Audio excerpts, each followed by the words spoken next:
Hello students. आज का हमारा टॉपिक है शिक्षा का सार्वभौमिकरण, universalisation of education. Myself Anuj Kumar Verma, assistant professor, department of BEd, DBS college, Kanpur. शिक्षा का सार्वभौमिकरण से क्या मतलब है? इसको अगर हम लोग देखें, यूनिवर्सलाइजेशन ऑफ एजुकेशन अर्थात सार्वभौम शिक्षा शिक्षा की कोई प्रणाली है जो जाति, रंग, धर्म, लिंग अथवा योग्यता के निरपेक्ष सभी युवाओं को समान अवसर प्रदान करना। सार्वभौम यानी कि सभी को सुलभ होना, यानी कि ऐसी व्यवस्था जो है, शिक्षा जो है सभी के लिए, चाहे वो किसी भी जाति का है, किसी भी रंग का है, किसी भी धर्म का है, किसी भी लिंग का है, किसी भी योग्यता का है, सभी के लिए शिक्षा समान रूप से प्रदान करना ही शिक्षा का सार्वभौमिकरण कहलाता है। तो भाई इसकी आवश्यकता क्यों है? शिक्षा के सार्वभौमिकरण की अगर आवश्यकता हम लोग देखें तो साक्षरता प्रसार के लिए आवश्यक। हमने देखा होगा जो भारत है, इतनी बड़ी जनसंख्या उसके अंदर है, अभी भी हम लोग आजादी से अभी तक 100% जो है शिक्षित हम सभी को नहीं कर पाए। तो अगर सभी तक शिक्षा पहुंचानी है तो हमको शिक्षा का सार्वभौमिकरण करने के लिए, साक्षरता प्रसार के लिए आवश्यक है। आवश्यकताओं को पूर्ति के लिए आवश्यक, क्योंकि कहा जाता है शिक्षा जो है व्यक्ति के अंदर सर्वांगीण विकास काम करने का काम करती है, शारीरिक, मानसिक, बौद्धिक रूप से उसको विकसित करने का प्रयास करती है, जिसके द्वारा वह अपनी आवश्यकताओं की पूर्ति कर सकता है। स्व शिक्षा के लिए आवश्यक बहुत सारे ऐसे हैं कि सामान्य रूप से भी है, कुछ जॉब भी करते हैं, कुछ अपना मजदूरी भी करते हैं, परंतु अपने आप को शिक्षित करने के लिए भी जरूरी है कि शिक्षा प्राप्त की जाए। व्यक्ति के विकास के लिए आवश्यक, व्यक्ति का ऑलराउंड डेवलपमेंट अगर करना है तो वह शिक्षा के द्वारा ही किया जा सकता है। जनतंत्र को सफल बनाने के लिए आवश्यक, क्योंकि अगर व्यक्ति अशिक्षित होगा, वह अपने अधिकारों के प्रति, अपने कर्तव्यों के प्रति जागरूक नहीं हो सकता, अपने लोकतंत्र को नहीं पहचान सकता। इस प्रकार अगर लोकतंत्र को सफल बनाना है तो व्यक्ति को शिक्षित करना आवश्यक है। राजनीतिक जागरूकता के लिए आवश्यक, कई बार हम फिल्मों में देखते हैं कि जो वोट जब डाले जाते हैं, जो गरीब लोग होते हैं, जो अशिक्षित लोग होते हैं, उनको कुछ लोग डरा धमकाकर या मार पीट कर किस तरह से वोट नहीं देने देते हैं। अगर वो अपने अधिकारों को जान लेंगे, अपनी राजनीतिक रूप से जागरूक होते कि वोट देना उनका मूलभूत अधिकार है, यह जो हो सकता है वो शिक्षा के द्वारा ही हो सकता है। तो इसके लिए भी शिक्षा सभी तक पहुंचनी आवश्यक है। सामाजिक समानता और सामाजिक न्याय की भावना में सहायक। कई बार देखा होगा कि पुराने काल में जो रूढ़िवादी लोग, अभी भी कुछ लोग चले आ रहे हैं कि वह अपने आप को श्रेष्ठ समझते हैं और दूसरे को निम्न समझते हैं। क्योंकि अगर वे शिक्षित होते, वास्तविक समाज को समझते, वास्तविकता को जानते, किताबें पढ़ी होती, उन्होंने ज्ञान प्राप्त किया होता, तो वे किसी के साथ कोई भेदभाव नहीं करते। इसलिए उन तक भी शिक्षा का पहुंचना जरूरी है। सांप्रदायिकता के विनाश के लिए आवश्यक, हमने देखा होगा कि लोग अपने धर्म ग्रंथों को पढ़ते हैं और अपने को श्रेष्ठ समझकर, अब सुनकर उनको सबसे ऊंचा मानते हैं। अगर वह शिक्षा प्राप्त करते तो अन्य धर्म ग्रंथों को भी पढ़ते, उनके बारे में जो लिखा है, जो ज्ञान है, उसको भी जानते और इस तरह से उनका भी सम्मान करते, एक दूसरे के प्रति सामाजिक न्याय की भावना से काम करते। इसके क्या उद्देश्य होने चाहिए भाई? क्यों क्यों जरूरी है शिक्षा के जो सार्वभौमिकरण है, वो उसके पीछे क्या उद्देश्य है?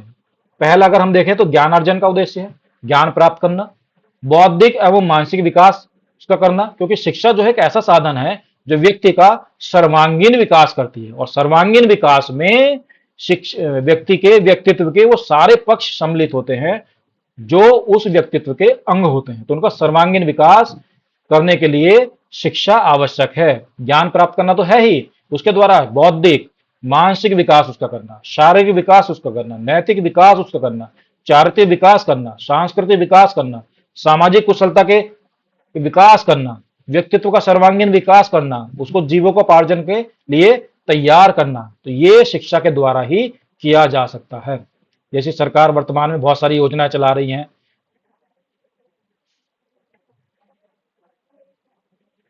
अब देखें तो शिक्षा के सार्वभौमिकरण की दिशा में भारत सरकार के क्या महत्वपूर्ण प्रयास रहे हैं, उनको जानने का हम प्रयास करेंगे। तो भारत सरकार ने समय समय पर ऐसी कुछ योजनाएं चलाई हैं जिसके द्वारा उन्होंने प्रयास किया है कि जो शिक्षा है वह घर घर तक, हर व्यक्ति तक पहुंच सके। जैसे सर्व शिक्षा अभियान की अगर हम बात करें, 2001 में उसने चलाया था सरकार, भारत सरकार ने, तो उसमें शिक्षा की गुणवत्ता में सुधार करना, सभी बच्चों के लिए शिक्षा तक पहुंच सुनिश्चित करने और छात्रों के नामांकन को बढ़ाने का प्रयास, इसमें नामांकन को बढ़ाने का प्रयास किया गया। उनकी उपस्थिति को किस प्रकार बढ़ाया जाए, यह सब उसमें किया गया। तो सर्व शिक्षा अभियान एक बड़ा अभियान था जो 2001 में भारत सरकार द्वारा चला गया। राष्ट्रीय माध्यमिक शिक्षा अभियान 2009 में भारत सरकार ने चलाया। मध्यमान भोजन योजना 1995, मिड डे मील जिसको कहा जाता है, जिसके द्वारा प्राथमिक जो शिक्षा है, बेसिक जो शिक्षा है, क्योंकि बालक अगर प्राइमरी में ही नहीं जाएगा पढ़ने के लिए तो बाकी शिक्षा में वह नहीं पहुंच सकता। इसलिए ऐसी योजना सरकार ने चलाई, मिड डे मील योजना, जिसमें बालकों को विद्यालय में ही भोजन की व्यवस्था की गई। तो इस प्रकार का जो उसका उद्देश्य, सरकार का उद्देश्य था कि जो नामांकन है बेसिक शिक्षा में उसको बढ़ाना प्रयास था, क्योंकि बहुत सारे से गरीब लोग थे जो काम कर रहे थे, उनको पता था कि ये काम कर लेंगे या फिर स्कूल चले जाएंगे हमारे बच्चे, तो उनको जो है सारी व्यवस्था, उनके भोजन की व्यवस्था विद्यालय में ही सरकार द्वारा की गई। ऐसे ही प्राथमिक शिक्षा के लिए पोषण संबंधी सहायता का राष्ट्रीय कार्यक्रम चला गया। उद्देश्य क्या था? समाज के जो वंचित वर्ग थे उनसे संबंधित प्राथमिक विद्यालय के बच्चों को पोषण संबंधी सहायता देना। आज भी चल रहा है, पोषण के द्वारा जो है ये सहायता पहुंचाई जा रही है। फिर 2009 में भारत सरकार जो है शिक्षा का अधिकार आरटी एक्ट लेकर आई, जिसके द्वारा शिक्षा को 6 से 14 वर्ष के बालकों के लिए अन्य निःशुल्क एवं अनिवार्य शिक्षा का प्रावधान मौलिक अधिकारों में आर्टिकल 21 में जोड़ दिया गया कि उनका जो है 6 से 14 वर्ष के बालक जो है उनको शिक्षा प्राप्त करना उनका मौलिक अधिकार है। इसकी सारी व्यवस्था सरकार द्वारा की जाएगी। वर्तमान समय में देखें तो डिजिटल इंडिया आजकल चल रहा है, तो भारत को डिजिटल रूप से सशक्त और समाज को समाज और ज्ञान अर्थव्यवस्था में बदलना है, सशक्त समाज और ज्ञान अर्थव्यवस्था में बदलना है। तो भारत नई जो सरकार है उसकी एक बहुत बड़ी उपलब्धि भी हम लोग कहेंगे, एक बहुत बड़ा प्रयास भी कहेंगे कि आजकल जो है सारी एजुकेशन जो है डिजिटल रूप में की जा रही है। बहुत सारे लेक्चर बनाकर उसमें की जा रहे हैं, ऐसे प्रोग्राम बनाए जा रहे हैं कि बालक जो है घर बैठे भी उसको सीख सकता है और शिक्षक भी उन सब को प्रयोग करके बालकों को एक अच्छी शिक्षा दे सकता है। तो इस प्रकार भारत सरकार भी बहुत सारे प्रयास शिक्षा के सार्वभौमिकरण में किए जा रहे हैं। अगर हम 2011 में भारत की साक्षरता दर देखें,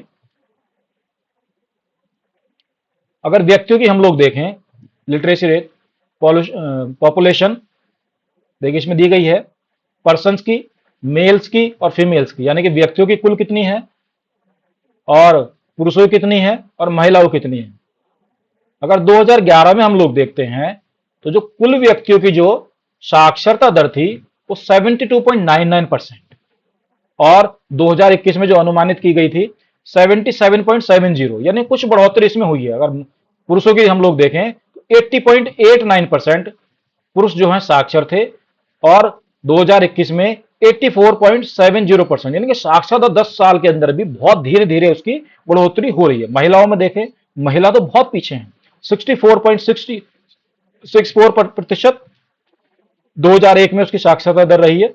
वहीं 2021 में अगर हम देखें 70.30%, यानी कि कुछ बढ़ोतरी हुई है, परंतु अभी भी हम लोग वास्तविक लक्ष्य को, जो हमारा लक्ष्य है 100% साक्षरता लाना, उस लक्ष्य तक हम लोग नहीं पहुंच पाए हैं। अगर हम देखें भारत की साक्षरता दर 1951 में देखें, टोटल 18.33%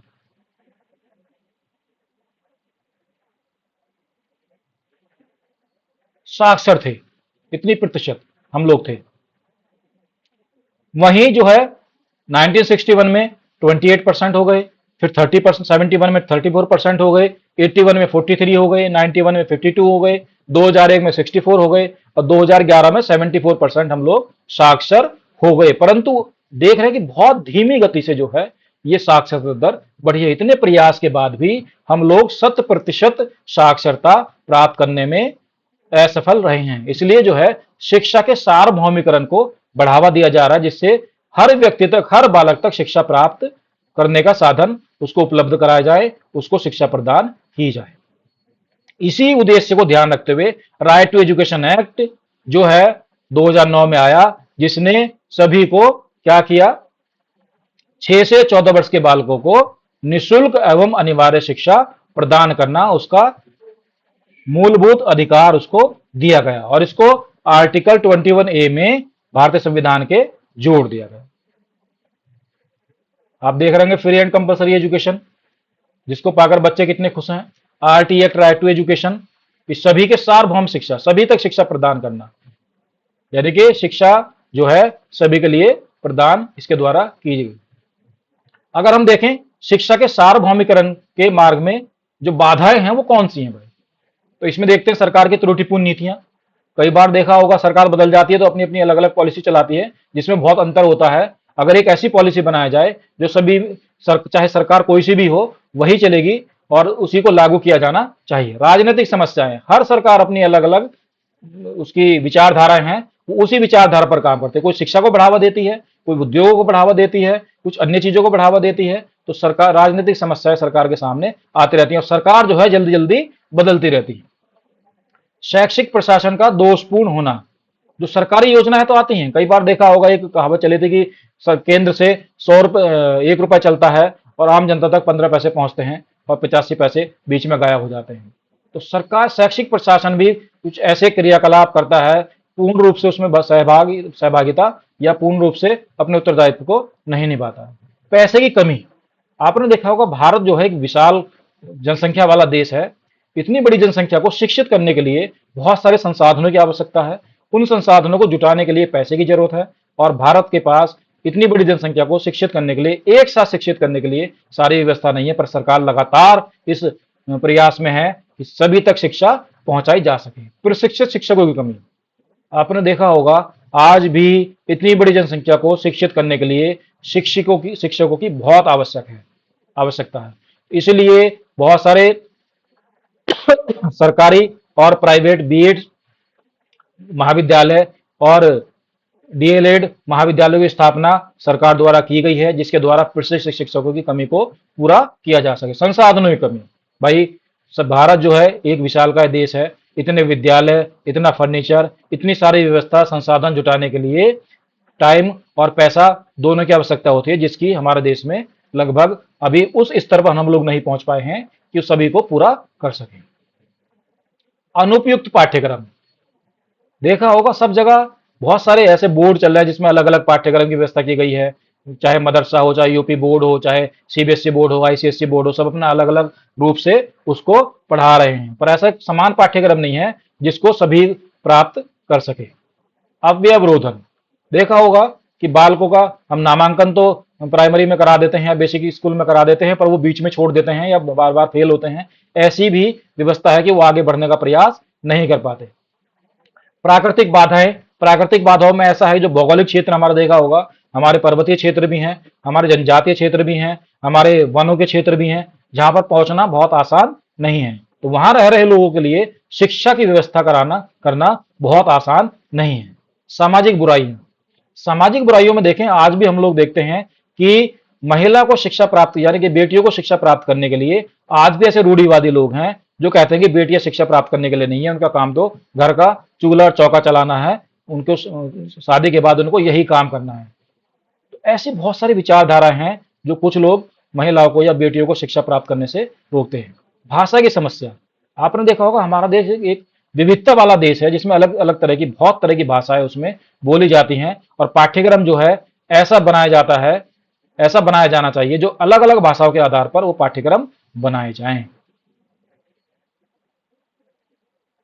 अगर देखें हम लोग शिक्षा के सार्वभौमिकरण में बाधक था तो असमानता, इनइक्वालिटी, विभेदीकरण, डिस्क्रिमिनेशन, सीमांतीकरण, बहुत सारे जो भी हमने ऊपर चर्चा की है उन्हीं से संबंधित है कि हम जाति, धर्म, लिंग के आधार पर बहुत ही अलग अलग हैं, परंतु डिस्क्रिमिनेशन भी होता है समाज में कि महिला पुरुष जाति के आधार पर, धर्म के आधार पर, लिंग के आधार पर बहुत सारे बाधक तत्व इसमें अभी हमने ऊपर चर्चा की है। अगर असमानता की हम लोग बात करें तो जाति, धर्म, लिंग, क्षेत्रीयता के आधार पर बहुत सारी ऐसी चीजें हैं जिनके आधार पर हम लोग बटे हुए हैं, और बहुत सारी समस्याएं शिक्षा को प्रचार और प्रसार करने में आती है। विभेदीकरण की बात करें हम लोग तो जाति और धर्म और संजाति हम लोग कि हमारा ओरिजिन अलग है, तुम्हारा ओरिजिन अलग है, तुमको धर्म तुम्हारा अलग है, जाति अलग है, इसके आधार पर भी बहुत सारा भेदभाव समाज में किया जाता है। सीमांतीकरण के लिए शिक्षा की कमी, रीति रिवाज एवं संस्कार, बहुत सारे ऐसे रिचुअल्स हमारे आज भी चले आ रहे हैं, अंधविश्वास हैं, जो संस्कृति है उसकी बहुत सारी ऐसी विचारधाराएं हैं जिनके आधार पर सभी को शिक्षा प्राप्त करने के लिए प्रोत्साहित नहीं किया जाता। जैसे अभी हमने बताया था कि बेटियों को शिक्षा प्राप्त करने के लिए आज भी कुछ समाज, कुछ संस्कृतियां ऐसी हैं जो प्रोत्साहित नहीं करते हैं, वो रूढ़िवादी विचारों से आज भी बंधे हुए हैं। अगर हम बाधाओं को दूर करने के लिए हम लोग कहें कि ऐसी क्या है, कौन कौन सी समस्या है, उनको कैसे निराकरण किया जाए, तो उनको जानने के लिए जैसे पहला है छात्रों एवं अभिभावकों को शिक्षा प्रलोभन एवं अभिप्रेरण, यानी कि जो छात्र हैं उनके जो अभिभावक हैं उनको भी शिक्षित किया जाए, उनको भी प्रलोभन दिया जाए, उनको मोटिवेट किया जाए। जैसे आजकल चल रहा है तो उनको बच्चों को अनाज दिया जा रहा है, उनके बच्चों को शिक्षा प्राप्त करने के साथ साथ भोजन भी दिया जा रहा है। उनको अभिप्रेरित करने के लिए आजकल जो देखा जा रहा है, जो शिक्षक हैं वो घर घर जाकर उनको संपर्क करते हैं और उनको मोटिवेट करते हैं, तो ये बहुत जरूरी है। आर्थिक समस्याओं का समाधान, कि जो परिवार हैं, गरीब परिवार हैं, तो उनका मत है कि हमारे बच्चे पढ़ने जाएं या फिर काम करने जाएं, तो ऐसी समस्याओं का समाधान करने के लिए भी योजनाएं हमको चलानी चाहिए। सामाजिक बाधाओं का समाधान, समाज में बहुत सारी समस्या है, जाति लिंग के आधार पर भेदभाव है, बहुत सारी चीजें हैं, उनको दूर करने के लिए, सामाजिक न्याय की स्थापना करने के लिए उन सबको दूर करना आवश्यक है। अनिवार्य शिक्षा की स्थिर नीति, बार बार नीतियां बदलती हैं, तो ऐसी नीति बनाई जाए जो सभी हर समय हर काल में वो काम करे। नए विद्यालय की स्थापना, क्योंकि जनसंख्या बहुत ज्यादा है भारत की, विद्यालय की कमी है, तो नए विद्यालय की स्थापना भी की जानी चाहिए।